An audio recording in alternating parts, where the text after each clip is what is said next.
বক্তা এখানে বলেছেন যে ইসলামের নামে একটু মানুষের ভয় পায়। ইসলামটা কি? ভয় পাওয়ার তো কিছু নেই। বলুন, এই যে সূর্যটা, এটা কে দিয়েছেন? চন্দ্রটা কে দিয়েছেন? নদীর জোয়ার ভাটা, বাতাস, অক্সিজেন, ফল মূল, সর্বোচ্চ পেয় যাবতীয় রকমারি খাদ্যদ্রব্য কে দিয়েছেন? এগুলো তো আমরা ভোগ করি, কেউ ভয় পাই না। আর আমাদের জীবন কিভাবে পরিচালিত হবে, এর জন্যই তো আল্লাহ পাক আমাদেরকে ইসলাম দিয়েছেন। ইসলাম যদি মেনে চলে তাহলে কি হবে? একটা উদাহরণ দিই। হযরত ওমর ইবনে আব্দুল আজিজ এবং তারও আগে হযরত ওমর রাদিয়াল্লাহু তাআলা আনহু, তিনি অর্ধ পৃথিবীর শাসক ছিলেন। তিনি হজের সময় সমস্ত প্রদেশের গভর্নরদেরকে এক জায়গায় করতেন এবং সেই সব এলাকার মানুষকে তিনি ডাকতেন এবং বলতেন, কোন গভর্নর যদি তোমাদের উপর কোনো অত্যাচার করে থাকে, অবৈধ কোনো টাকা গ্রহণ করে থাকে, জুলুম করে থাকে, আমার সামনে বলো। তোমাদের সামনে যাকে কোন গভর্নর একটা বাড়ি দিয়েছে তার সামনে আমি এই লাঠিটা তুলে দেব, তুমি নিজে ওই গভর্নরকে বাড়ি দেবে। এইভাবে তিনি শাসন কায়েম করেছিলেন, ইনসাফ কায়েম করেছিলেন।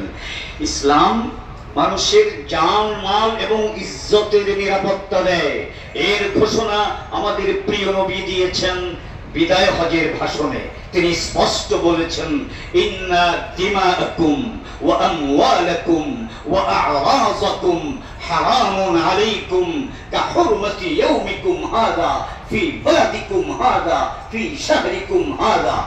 এই গোটা মুসলিম পৃথিবীর যত নাগরিক আছে, মুসলমান হোক অমুসলমান হোক, প্রত্যেকের জান, মাল, ইজ্জত অত্যন্ত সম্মানিত।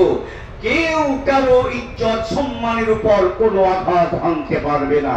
এটাই ইসলাম বলে। বলুন, এটা কি আমাদের জন্য খুব ভয়ের না আমাদের সকলের কাম্য? এটা আমাদের কাম্য, এটাই ইসলাম চাই। এই জন্য আমরা যারা দেশপ্রেমিক আছি, আমাদের দুটো বিষয় একমত হতে হবে।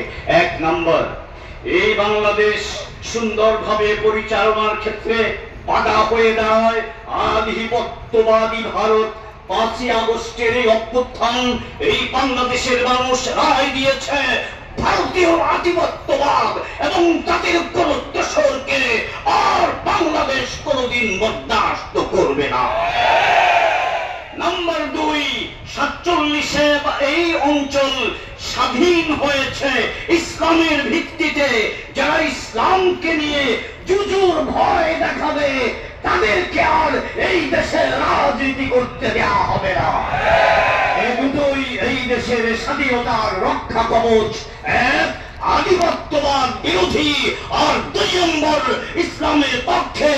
এর ভিত্তিতেই সমস্ত রাজনৈতিক দলের জাতীয় ঐক্য প্রতিষ্ঠিত হবে। এর ভেতরে যারা আসবে না ছিটকে পড়বে, এর ভেতরে যারা আসবে তারাই ভবিষ্যতে বাংলাদেশকে নেতৃত্ব দেবে।